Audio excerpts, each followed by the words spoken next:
Good afternoon friends, मैं जी कुमार अपनी सफलता की कहानी फिर से लेके आया हूँ। आज हमारे साथ पहलाजी कुमावत है, जिन्होंने गणतंत्र दिवस नई दिल्ली में जो परेड हुई उसमें चयन होकर अपने परिवार और अपने क्षेत्र का नाम रोशन किया। उनसे जान के उनकी पूरी सफलता की कहानी, कैसे उन्होंने चयन वहाँ पे हुए और इनकी जो सफलता कैसी है, इन्होंने संघर्ष कैसा है। तो आइए सबसे पहले स्वागत करते हैं अपने चैनल सबसे बड़ा मोटिव्स में। स्वागत है हमारे चैनल में आपका। हाँ, तो पहलाजी सबसे पहले जो आपका परिचय है वो हमारे दर्शकों के ऊपर बता दीजिए। जी, मेरा नाम पहलाद कुमावत है और पापा का नाम छुट्टन लाल कुमावत है। मैं आड़ागेला टांगलडा का रहने वाला हूँ और मैं पढ़ाई कालाडेरा कॉलेज से कर रहा हूँ। सबसे पहले तो आपको बहुत बहुत बधाई कि आपका जो चयन हुआ है गणतंत्र दिवस परेड में नई दिल्ली में, जहाँ पे अपने प्राइम मिनिस्टर और भी जो मंत्री थे वहाँ पे सभी थे, उनके सामने आपने अपना प्रदर्शन किया कला का। जी, जो आपकी शुरुआती जर्नी है, मतलब एनसीसी आपने क्यों ली, उसकी शुरुआत कहाँ से हुई, ये सब कैसे हुआ? मैं 8th क्लास में यहाँ गवर्नमेंट स्कूल से पढ़ाई कर रहा था। तो मेरा ताऊजी का लड़का है जीतू, तो वो मतलब कि मेरे वो भी एनसीसी पहले ज्वाइन कर रखा था। तो वो मैं जैसे ही 8th क्लास से पास आउट हुआ तो उन्होंने बोला कि तू एनसीसी ज्वाइन कर, तेरे को एनसीसी में जाना चाहिए, तेरी हाइट बढ़िया है और तू आर्मी में जा सकता है, तो इसलिए तू एनसीसी ज्वाइन कर। तो मैंने अपने Chomu railway station government school है, वहाँ एनसीसी है, तो वहाँ मैंने एनसीसी के लिए वो स्कूल ज्वाइन की और मैंने एनसीसी के लिए फॉर्म अप्लाई किया और वहाँ मैंने एनसीसी ज्वाइन की। तो वहाँ से 9th में मैंने एनसीसी ज्वाइन की, फिर वो 10th में ख़त्म हुई। फिर मेरी जैसे जैसे एनसीसी मैंने की तो मेरे अनुभव ज़्यादा बढ़ा। फिर मैंने सोचा कि फिर ये एनसीसी कॉलेज में भी होती है, तो स्कूल लेवल में ए सर्टिफिकेट इसका प्राप्त होता है। तो मैंने सोचा कि इसका मैं मतलब क्यों ना मैं कॉलेज में भी ये लेऊँ, जिससे मैं ऊपर आगे के स्तर तक बढ़ दूँ और ये मेरे को आसानी से आगे ले जा सके। हाँ, बहुत अच्छा।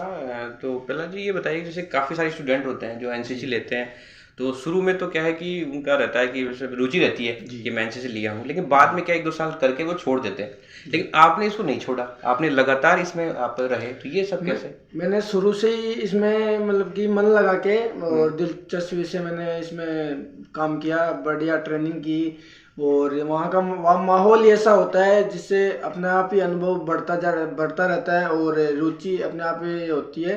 तो जैसे ही हमारे को फौजी लोग ट्रेनिंग करवाते थे तो मन लगा के करते थे तो मज़ा आता था। तो इससे मैंने सोचा कि आगे यही ट्रेनिंग अपन करते रहेंगे जो जिससे अपन फौज में आसानी से जा सकेंगे। तो ऐसे ही मैंने लगातार प्रैक्टिस जारी रखी और ऐसे ही आगे। कहते हैं कि बोलने में तो आसान होता है कि एनसीसी में शामिल है, लेकिन उसकी जो प्रैक्टिस है बहुत हार्ड होती है। तो उसका एक बार प्लान बता दीजिए कि कितना उसकी जो ट्रेनिंग हार्ड होती है, सुबह से शाम तक जो शेड्यूल होता है एक ट्रेनर का, वो कैसे होता है उस पर? जो मतलब कि यहाँ तो हम प्रॉपर तैयारी नहीं कर पाते, पर कॉलेज लेवल में हम जाते हैं तो कॉलेज लेवल में हम यहाँ से 2 घंटे 3 घंटे प्रैक्टिस कर पाते हैं। वैसे प्रॉपर ट्रेनिंग हम जाते हैं, 10-10 दिन के हमारे कैंप्स लगते हैं, बाहर भी घूमने का मौका मिलता है। जैसे हम हमारा एटीसी कैंप होता है 10 दिन का, तो उसमें हम जाते हैं तो हमारा एक टाइम टेबल शेड्यूल बना हुआ होता है, उसी हिसाब से हम काम करते हैं। तो जैसे हम सुबह 4 बजे उठते हैं, फिर फ्रेश होके नहा धो के रेडी होके 5 बजे हमारे को ग्राउंड में फॉलिंग किया जाता है। उसके बाद में 5 से 6 हमारा पीटी का जो टाइम होता है वो करवाया जाता है। उसके बाद में हमारे को वहाँ से ब्रेक दे दिया जाता है और ब्रेक के बाद में हमारा 7 से 8 हमारा ब्रेकफास्ट होता है। ब्रेकफास्ट के बाद में हमारे को वर्दी प्रॉपर हमारी जो एनसीसी की यूनिफॉर्म होती है वो वर्दी लगा के हमारे को क्लासों के लिए जाना होता है। उसमें हमारी क्लासेस भी लगती है, इसके बारे में। बहुत अच्छा। और आपने बहुत अच्छा बताया कि आपका जो रूटीन प्लान फिक्स था, सुबह अलग था, दोपहर में अलग है, शाम को अलग है। तो कभी आपको ऐसा लगा किसी मेजर को, किसी कर्नल को देख के कि मैं भी ऐसा बनूं, मुझे ऐसा बनना है, तो ऐसा कभी लगा आपको कहीं? जी, एनसीसी ऐसे ज्वाइन करते हैं और काफ़ी फौजी लोगों से या बड़े अफसरों से मिलते हैं, तो ऐसे जुनून ऐसे होता है कि एक दिन अपन भी एक इसी वर्दी में अपन भी होंगे। तो ऐसे लगता है कि जल्द से जल्द क्यों ना अपन भी ये मुकाम हासिल करें, तो ये होता है। तो हमें उस दिन का वो पूरा बताइए कि जिस दिन आपको पता चला कि आपका नंबर आ गया है, आपको चयन हो गए हैं, तो उस दिन आपके परिवार के माहौल कैसा था? मम्मी पापा और जो घर वाले हैं परिवार, उसमें आप कितने खुश थे और घर वाले कितने खुश थे? पहले तो मैं ये बताना चाहूँगा कि ये होता है आरडीसी, इसको आरडीसी बोलते हैं। इसमें जाने से पहले, वहाँ दिल्ली पहुँचने से पहले ये इसका 6 महीने पहले से इसका ट्रेनिंग शुरू हो जाता है। तो जब हमारा एटीसी कैंप चलता है वहाँ से हमारे सिलेक्शन स्टार्ट हो जाते हैं। तो वहाँ सिलेक्शन हमारा पहले सिलेक्शन में हमारा कॉलेज लेवल पे होता है, उसके बाद में हमारा होता है ग्रुप लेवल पे। तो इंटर बटालियन कंपटीशन होता है। हमारे अपने राजस्थान में 4 ग्रुप है, तो उन से पहले हमारा इंटर बटालियन, जितने भी ग्रुपों में बटालियन होती है उनसे कंपटीशन होता है।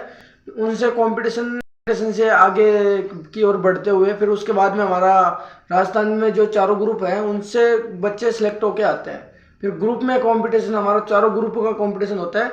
जो ग्रुप से कंपटीशन होकर जो टीम तैयार होती है वो जाती है लास्ट में दिल्ली।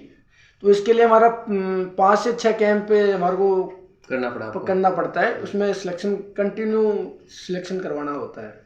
तो इसके लिए कहते हैं कि परिवार के बिना कुछ नहीं, परिवार का सपोर्ट हर काम के लिए जरूरी है। तो जब भी आप ट्रेनिंग करते थे, खाने पीने का भी है, ट्रेनिंग का भी है, सुबह जल्दी उठने का, शाम का है, कभी कभी आप परिवार से दूर भी रहते थे, तो फैमिली का सपोर्ट कैसा रहा आपका इन दिनों में? मेरे फैमिली में हमारे भैया, पापा, मम्मी, मेरे को जब से मैं एनसीसी ज्वाइन किया था तब से, ये घर वालों ऐसे जानते नहीं है एनसीसी होती क्या है, मैं भी नहीं जानता था। वो तो मेरे ताऊ जी के लड़के हैं, भैया, जीतू भैया, उन्होंने मेरे को पहले उन्होंने गाइड किया कि एनसीसी से तू आर्मी में जा सकता है। वैसे फिर धीरे धीरे फैमिली वाले भी समझने लगे कि हाँ, इससे एनसीसी से आर्मी में जाना आसान हो जाएगा। तो इससे घर वाले मेरे को सपोर्ट करने लगे। मतलब कि जो भी खर्चा वगैरह कुछ, मतलब घर वाले बोल दिए कि तू तो ओनली तैयारी पे ध्यान दे, तू बाकी सब चीज़ों को छोड़ दे। तो मैं बढ़िया मेहनत करके अपने लक्ष्य की ओर बढ़ता रहा। घर वाले मेरा सपोर्ट करते रहे। जैसे ही मैं कंटिन्यू 5 कैंप फायर करता रहा वहाँ पे आगे की ओर, तो जैसे ही मेरा फाइनल सिलेक्शन हुआ, मैंने घर वालों को बताया, तो घर वाले भी बहुत खुश हुए।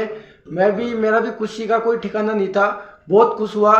पर आखिर जब तक दिल्ली नहीं पहुंच गया तब तक ये नहीं माना कि अपना सिलेक्शन हो गया फाइनल। बहुत अच्छी बात है कि आपका सिलेक्शन हुआ, परिवार में सब खुश थे, आपके घर वाले और सब गांव वाले सब बहुत अच्छे थे, ये अच्छी बात है।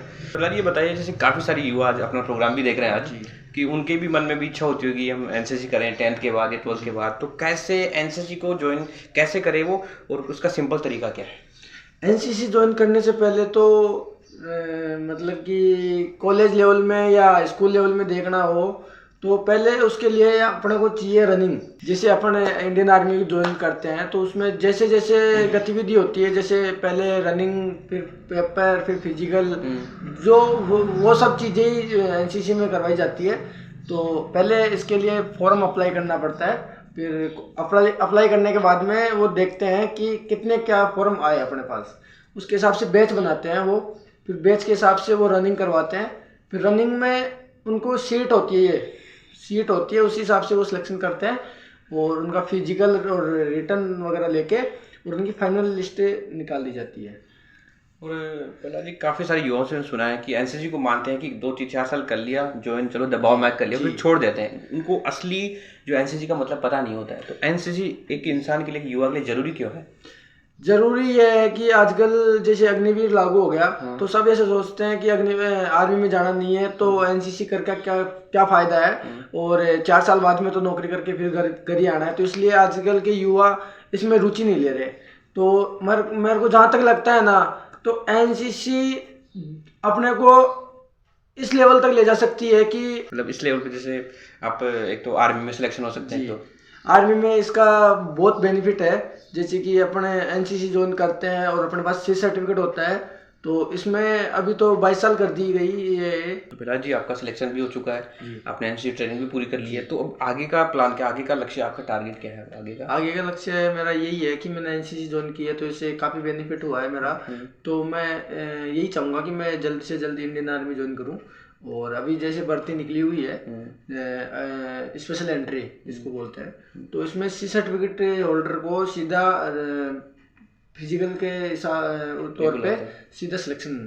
बहुत अच्छी बात है कि, और इसमें जो एसएसपी अभी जो देना चाहेगा उसका सीधा एंट्री होगा, और ना रिटर्न होगा ना फिजिकल होगा, सीधा एंट्री होगा।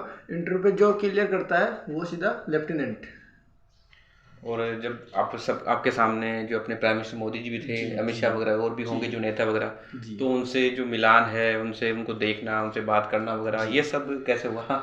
देखो, सबसे पहले बात तो ये है कि आरडीसी पहुंचना एक छोटी बात नहीं है। आरडीसी अपने राजस्थान में 52,000 कैडेट्स में से 130 कैडेट्स सिलेक्ट होके जाते हैं, तो उनमें से मैं भी एक हिस्सा बना और वहाँ पहुँचे। तो मैं सबसे पहले मेरा अनुभव तो ये है कि ये मेरी मतलब कि लाइफ का सबसे बड़ा पल है जो मतलब कि मेरे को कभी देखने को नहीं मिलेगा। जैसे इसी स्तर पे आम आदमी भी नहीं जा सकता। तो मैं कभी भी चाहे किसी भी सर्विस में होऊंगा तो इस लेवल पे मैं वापस नहीं जा सकता। ये बहुत अच्छी बात है कि इन्होंने बताया कि इस लेवल पे वापस नहीं जा सकते। ये इनका सबसे अविस्मरणीय पल था जो इनको हमेशा याद रहेगा। प्रहलाद जी को आज अपने चैनल में आए हैं, इनको अपने को समय दिया, सब बहुत बहुत बधाई। और इनका जो फ्यूचर है वो बहुत ब्राइट हो और जल्द ही ये इंडियन आर्मी ज्वाइन करके अपने देश, अपने क्षेत्र का नाम रोशन करे, यही हम आगे भी दुआ करते हैं। प्रहलाद जी को अपने चैनल सबसे बड़ा मोटिवेशन की तरफ से एक छोटा सा उपहार, छोटी सी भेंट।